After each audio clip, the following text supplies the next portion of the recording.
और इस वक्त ताजा अपडेट के साथ विशाल पांडे हमारे साथ जुड़ गए हैं, सीधे उनकी तरफ चलते हैं। विशाल, कोई गुंजाइश, कहीं से कोई बात निकल कर क्या ऐसी सामने आ सकती है कि इस युद्ध पर किसी तरह से विराम लगे? 23 दिन बीत गए हैं, दुनिया के कई देश ये चाहते हैं कि शांति स्थापित हो।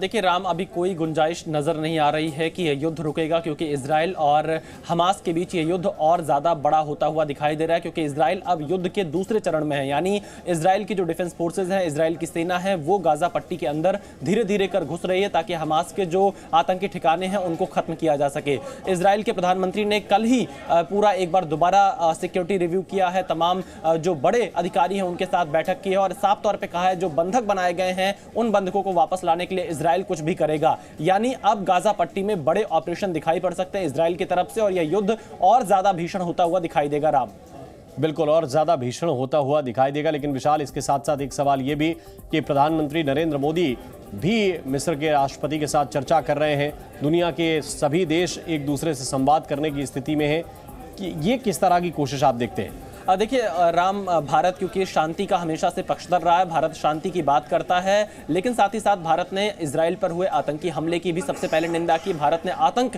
हमले के खिलाफ इजराइल के साथ एकजुटता का संदेश दिया था प्रधानमंत्री नरेंद्र मोदी ने। तो वहीं फिलिस्तीन में जो गाजा पट्टी में अस्पताल पर हमले हुए थे, उसमें जो मासूम लोगों की मौत हुई थी, उस पर भी भारत ने दुख जताया था। भारत का स्टैंड बिल्कुल क्लियर है, भारत 2 स्टेट सॉल्यूशन चाहता है इस पूरे मामले में, वो भी शांति और सौहार्दपूर्ण तरीके से। तो भारत फिलहाल यहाँ पर आप देख सकते हैं कि तमाम देशों के साथ प्रधानमंत्री नरेंद्र मोदी बातचीत कर रहे हैं, शांति की बात कर रहे हैं, लेकिन यहां पर आतंक के खिलाफ भी भारत का स्टैंड पूरी दुनिया जानती है और मानवता और साथ ही जो शांति का संदेश है उसको लेकर भी भारत का स्टैंड बिल्कुल साफ है। बहुत बहुत शुक्रिया, बहुत बहुत धन्यवाद विशाल आपका इस पूरे अपडेट के लिए, इस पूरी जानकारी को विस्तार से समझाने के लिए। जी न्यूज़।